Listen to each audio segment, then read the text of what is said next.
Welcome to the Global Archive, a vast storage structure located 800 kilometers north of Norway.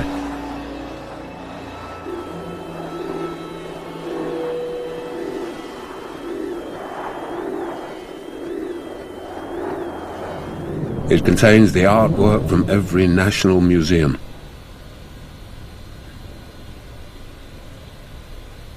There are pickled animals stacked up 2 by 2. Every film, every book, every scientific report, all stored on banks of servers.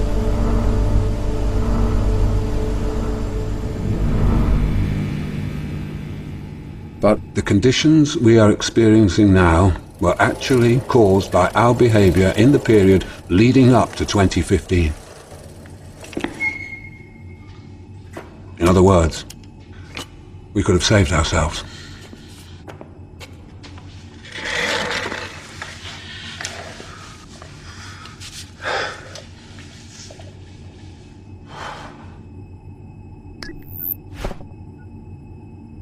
We could have saved ourselves, but we didn't. It's amazing. What state of mind were we in to face extinction and simply shrug it off? Search visible impacts of climate change leading up to 2010. 101 degrees Fahrenheit. It's the hottest day ever recorded. 700 people are now feared dead after the strongest ever recorded day's rainfall in India's history. Now it's official, the past year has been the driest in Melbourne's history. The desert is advancing at the phenomenal rate of 3 miles every year. Dozens of Antarctic ice shelves collapsing faster than anyone predicted. 18 countries are underwater and 1.5 million people are affected. Extraordinary to think that these are the Alps in December. Here in Chamonix, as across the Alps, there is a dramatic lack of snow and exceptionally warm temperatures. It is a glimpse into the future. More than half the ski resorts in Europe could shut down in the next 50 years because of global warming. So we won't be able to go skiing. Big deal.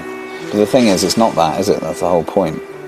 The fact that you can't go skiing anymore, or, that the glaciers are melting, is not really the point. The point is that that's a signal that basically the Earth is destabilising. And all the norms that have allowed life to exist as it has done are changing. Maintenant, avec le réchauffement, c'est différent. J'ai l'impression maintenant qu'on n'a plus que 2 saisons. L'hiver rejoint l'été sans qu'on s'en aperçoive, quoi.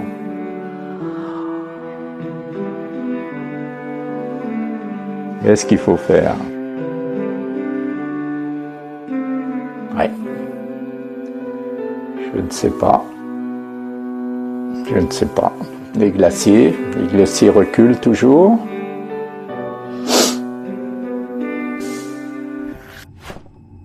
List climate change, major events up to the present day.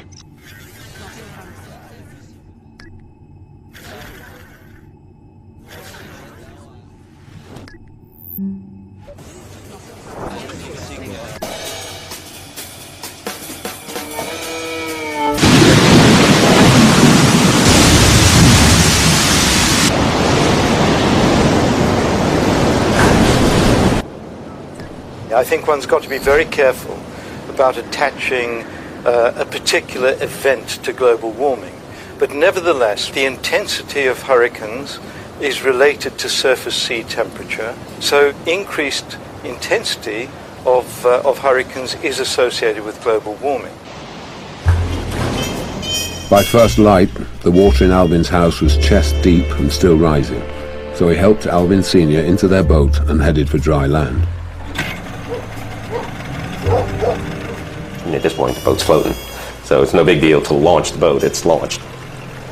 There's no landmarks, really, to speak of. That's a real different perspective, driving through your neighborhood at tree level.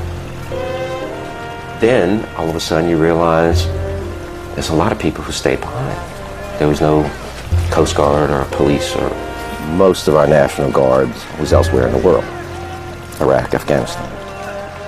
Alvin rescued over 100 people and their pets over 2 long days, including a 95-year-old man and a 6-week-old baby. When that little basket came out of the window, that was a pretty special time. And just this peaceful, eyes closed. I mean, it just stops you in your tracks. Just dead stop and just take a breath. You know, there's nothing more impressive than that. Alvin's neighbors were the lucky ones. Hurricane Katrina was America's worst weather-related event to that date, but it was just a taste of what was to come. It is our fault. After years of debate, some of the world's top scientists have concluded... Unequivocal is the word they use. Human activity is contributing to changes in our Earth's climate, and that issue is no longer up to debate.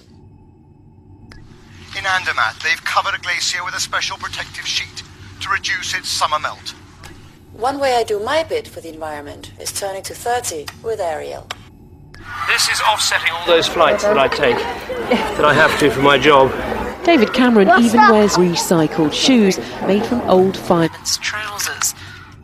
Despite all the efforts to control pollution and its effect on our climate, the level of greenhouse gas emissions has reached a record high and shows no signs of being reversed. Despite the Kyoto Treaty and all the talk of reducing emissions of carbon dioxide, levels of this key greenhouse gas are rising faster than ever.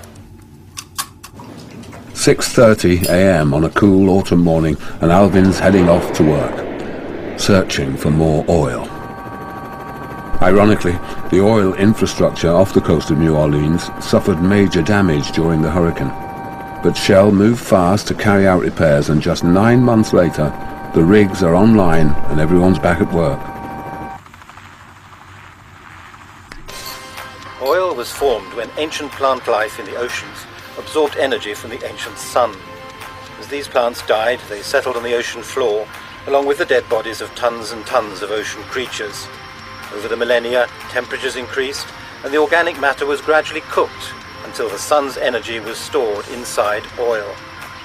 150 million years later, Shell's geologists analyze where the oil might be, then drill 3 miles down into the seabed to collect samples.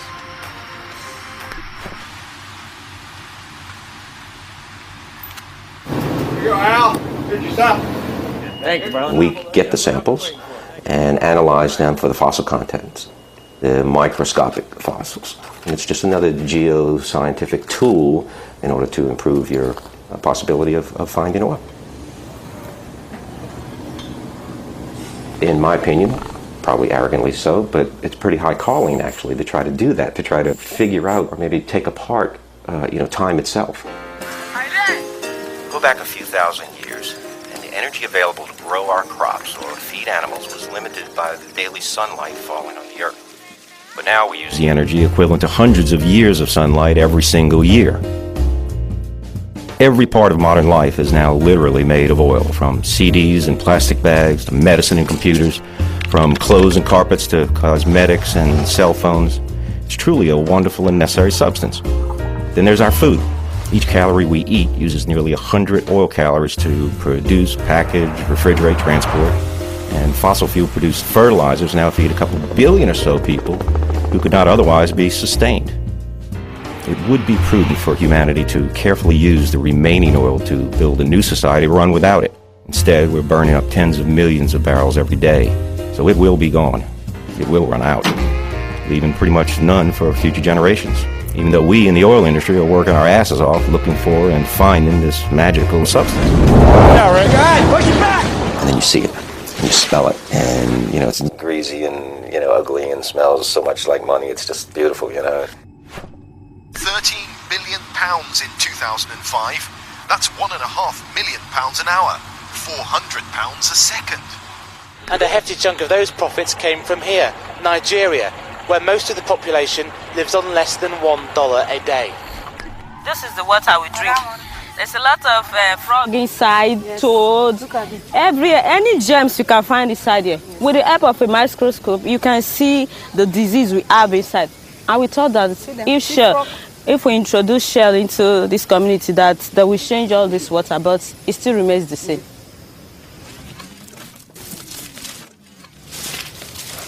These are health sensor. 22-year-old Layefa Malin has an ambition to train as a doctor and then work in her home village, Kokojabane, where Shell started building this medical center. So it has been like this for 3 years now. But we are still pleading that they should come and finish it. Like hundreds of other community projects across the Niger Delta, construction has been abandoned. Shell maintains that's because of the risk of kidnapping. 13% of the oil revenue is supposed to be spent on community development. But the local people's share is almost all lost to the corrupt political system. So despite being in the most profitable oil region in West Africa, Layefa's village has no health service, no secondary school, no electricity, and no drinking water. I think in 2004, a lot of people died. A lot. I think it's up to 20 persons. Children mostly. Even my mother's child, that's my sister, she even died cholera.